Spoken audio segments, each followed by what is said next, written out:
E o Liberdade de Opinião vai agora até Brasília. Nós vamos conversar com o jornalista Alexandre Garcia.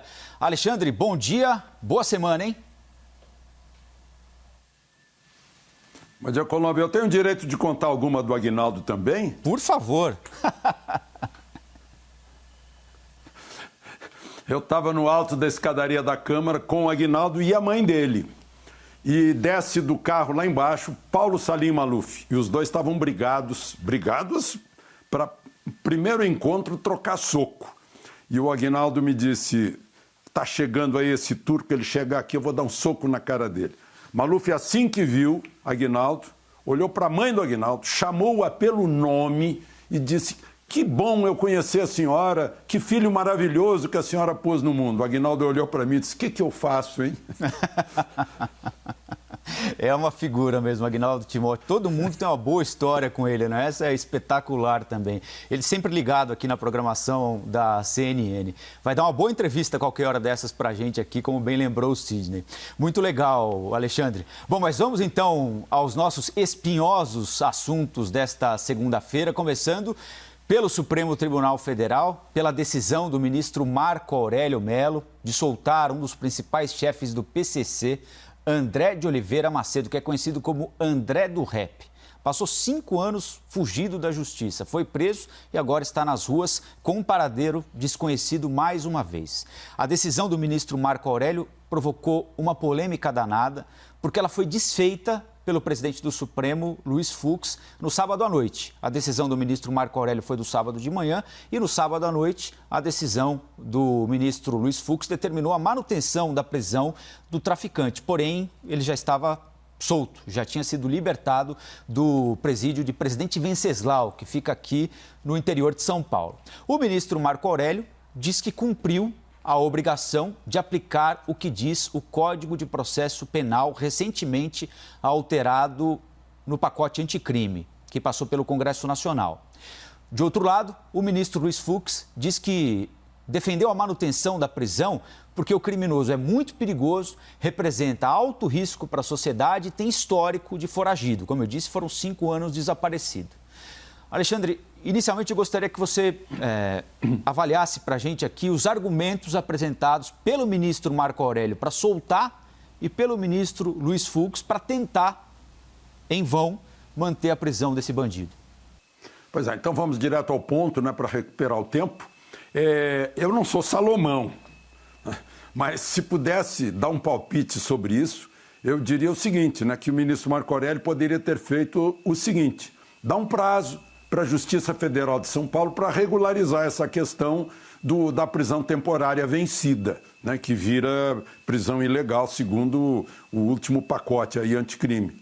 Daria um prazo, olha, vocês têm 10 dias para regularizar isso, porque a pessoa é muito perigosa, vai sair para a rua e nunca mais vai voltar. Seria assim, seria bem mais simples a solução, mas consta que ele não viu quem era, né? Mas aí deve estar brincando, deve estar fazendo ironia, porque ninguém vai julgar alguém sem saber de quem se trata, né? O ministro Fux já tem o segundo choque com um par dele do Supremo. E o par usa o mesmo argumento, né? Quando houve um choque com Gilmar Mendes disse, olha, o senhor não está acima de mim, está apenas coordenando o trabalho entre iguais. Marco Aurélio disse a mesma coisa agora. Então, o ministro Fux está recém-iniciando aí a presidência, já teve 2 entrechoques com ministros, né? Mas ele ficou do lado de permanecer na cadeia alguém que é perigoso, que a gente nem sabe agora onde anda, né? Tudo isso significa, também indo direto aos pontos, insegurança jurídica. Vejam só, o ministro Fachin, há pouco, né, deu um voto, que é o único ainda nessa questão, de que na lista tríplice para reitor, o presidente é obrigado a apontar o que está em primeiro lugar. Ou seja, os nossos neurônios, né, 2 neurônios só são suficientes para dizer assim, então para que a lista tríplice? Né?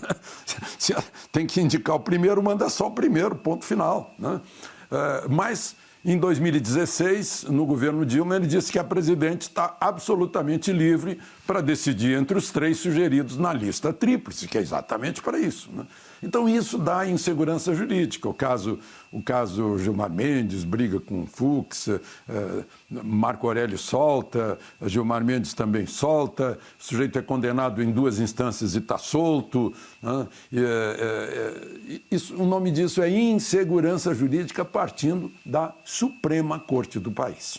Isso pode, de alguma maneira, Alexandre, pressionar, por exemplo, o Congresso Nacional a decidir sobre prisão em segunda instância a partir de agora? Porque se isso tivesse sido decidido ou se a compreensão do Supremo não tivesse sido alterada, a gente não estaria discutindo aqui esse episódio, né?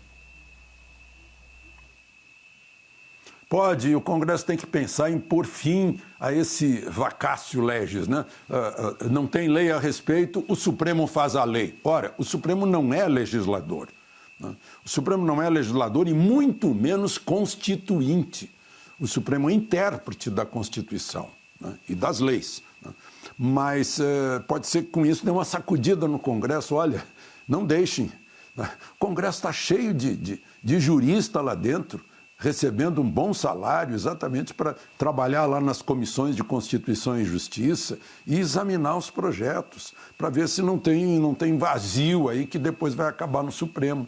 Isso é insegurança jurídica. A segurança jurídica, só para lembrar, foi um dos fatores em que um pântano cheio de mosquitos se transformou num dos países mais seguros financeiramente e fisicamente da Terra, que é a Singapura. Singapura simplesmente deu segurança jurídica. Aqui nós cumprimos e acreditamos nas leis rigorosamente.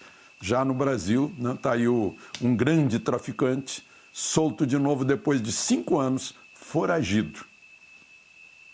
Pois é, e a Polícia de São Paulo já colocou de pé desde o final de semana aí uma força-tarefa para tentar encontrá-lo e as informações são ruins, de que ele já não estaria mais aqui no Brasil, possivelmente teria ido ao Paraguai, embora tenha dado um endereço fixo no Guarujá, que fica no litoral de São Paulo, garantindo ao Supremo que iria se apresentar toda vez que fosse convocado para responder a algum período do inquérito a que está sendo submetido.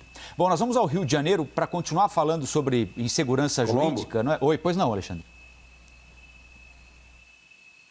Não, Colombo, pois é, eu só queria lembrar que ele passou 5 anos foragido, estava numa mansão na Orla, né? Parece que em Angra com lancha, com tudo. 5 anos. É fácil ficar foragido no Brasil, né?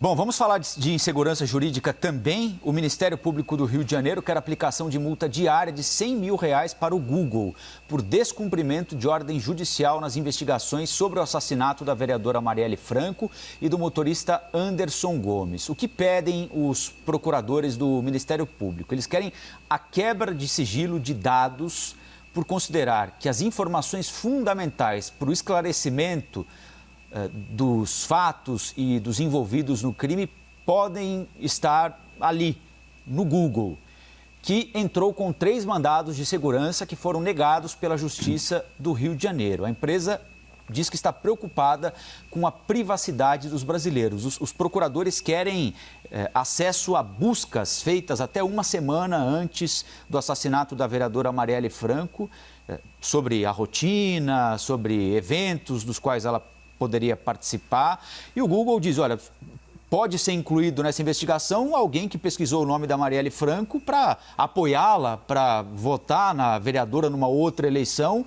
Isso representa quebra de sigilo de quem não tem absolutamente nada a ver com o assassinato. Como é que você avalia esse caso, Alexandre? Pois é, vamos ver o que diz a Constituição, né? Que é a lei maior no artigo 5º, que trata de direitos e garantias individuais. Vamos para a linha 12. É inviolável o sigilo da correspondência e das comunicações telegráficas, de dados e das comunicações telefônicas, salvo, no último caso, por ordem judicial, nas hipóteses e na forma que a lei estabelecer para fins de investigação criminal ou instrução processual penal. O que é isso? Só com autorização judicial, e eu estou vendo aí, você acabou de informar, tentaram um mandado de segurança, o juiz não deu, né? Não achou justo o pedido, porque a legislação infraconstitucional fala em havendo suspeita sólida, havendo fundada razão. Tem que haver fundada razão. Não adianta atirar assim sobre todo mundo, como o Sidney mencionou, né? As pessoas que não têm nada a ver foram pesquisar a vereadora e são envolvidas num caso, né? Então tem que haver fundadas razões para queremos buscar a suspeita sobre fulano. Não pode ser assim ao léu, ao anonimato. E tem uma outra coisa que é bom a gente lembrar também, já que o mundo todo está envolvido parece que é um ensaio de totalitarismo, né? Aquela história, fica em casa, não sai para a rua, bota a máscara, faz isso, faz aquilo, faça o que eu mando, né? E agora com redes sociais fazendo censura também, está lá no artigo 220 da Constituição também, aqui na Lei Maior, né? Artigo 220, a manifestação do pensamento, a criação, a expressão e a informação, sob qualquer forma, processo ou veículo, não sofrerão qualquer restrição observado, disposto nessa Constituição. Pois é, e às vezes a gente vê redes sociais cheias de dedos, né? Censurando coisas que são publicadas na rede social como expressão da liberdade, né? Então, vamos parar com isso. George Orwell poderia aparecer hoje aí e reescrever o livro 2020. Né? É muito perigoso, é muito perigoso. Democracia pressupõe liberdade de expressão, privacidade, né? Direitos ao sigilo entre as pessoas, né? Correspondência, a menos que a pessoa tenha cometido um crime, aí não pode ter os direitos previstos para os cidadãos comuns. A ministra da Agricultura, Tereza Cristina, afirmou durante uma audiência no Senado, com a comissão que está acompanhando as ações contra queimadas, especialmente no Pantanal, em vários pontos do país, mas especialmente ali no Pantanal, que o boi é o bombeiro do Pantanal. E que se houvesse mais gado naquele pedaço de terra ali, naquele bioma, as queimadas que atingiram o Pantanal poderiam ter sido menores. Já o último dado diz que mais de 25% do Pantanal foi destruído de alguma maneira por incêndios. Qual é a explicação da ministra? Aliás, você já tinha falado nisso aqui também, não é, Alexandre? Que quando o boi come o capim, que está seco, inflamável, quando há uma seca prolongada, como aconteceu neste ano aqui, há, evidentemente, né, pela lógica, uma quantidade menor de material inflamável, de capim, o que previne o alastramento do fogo. Qual é essa avaliação sobre a fala da ministra Tereza Cristina, hein, Alexandre? A ministra está expressando 300 anos de sabedoria, de conhecimento, de tradição lá do Pantanal. 300 anos de pecuária no Pantanal ensinaram isso. E a Embrapa confirma, a Embrapa Pantanal, que tem um trabalho sensacional, né? É sobre o mimoso, deixa crescer o mimoso. Olha, aviso aí para muita gente, mimoso não é o nome do boi, não. Mimoso é o nome do capim, né?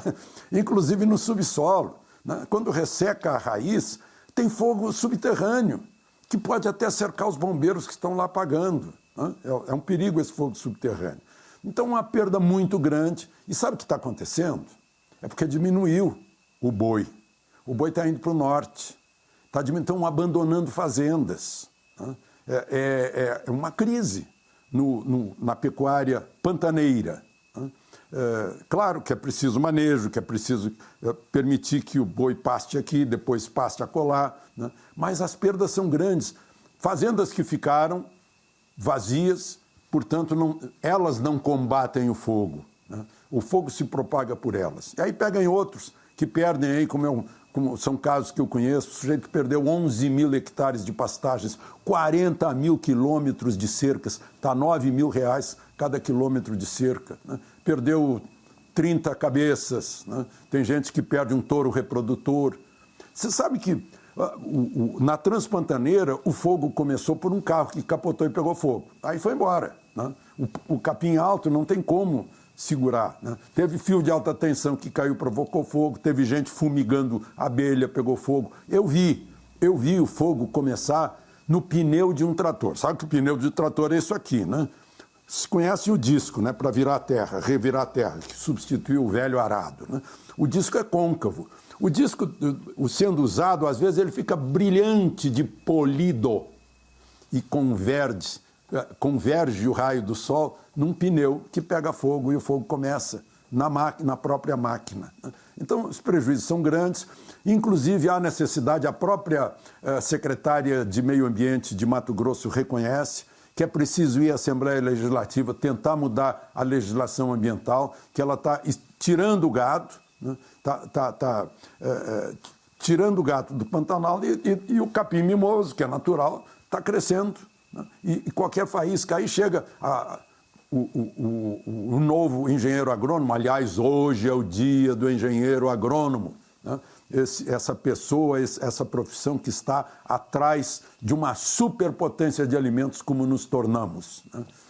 Alimentos animais e vegetais. Bom, mas aí chega o engenheiro agrônomo novo, com a cabeça lá da faculdade ainda, chega lá na reserva do Sesc. Não tem, intocável, isso aqui também é ponto turístico. Aí pegou uma faísca lá, deu o maior fogo, né? No mimoso, na mata, né? Os aceros não são suficientes. Pulou por cima de um rio o fogo, né? E tem esse fogo subterrâneo. Então, aí vem o clima, né? Está muito quente, e tem vento. Aí, difícil de segurar. Então, a ministra tem razão. A ministra tem razão. É isso mesmo, né? O fogo, o boi é um dos fatores capazes de diminuir o perigo de fogo que tem sido anual. E é a sabedoria acumulada em 300 anos de pecuária no Pantanal. Quando o governo fala nisso, seja o ministro Ricardo Salles ou a ministra Tereza Cristina, Alexandre, surgem oponentes à ideia dizendo que pode ser uma intenção do governo de aumentar a área para pastagem ou de liberar a boiada no Pantanal. É um argumento válido ou se trata de uma discussão política na sua avaliação ideológica? Não, está havendo, o que está havendo no Pantanal é diminuição, como eu disse, diminuição da pecuária no Pantanal, né?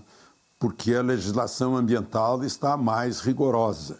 Então o gado está indo para o norte, está subindo, como eles dizem, né? Isso é o que está acontecendo. Então o governo está constatando isso, né? E dizendo uma verdade. O boi está saindo, a possibilidade de incêndio aumenta, de propagação do incêndio. Alexandre, um bom feriado para você, ótima segunda e até amanhã então, hein? Até amanhã.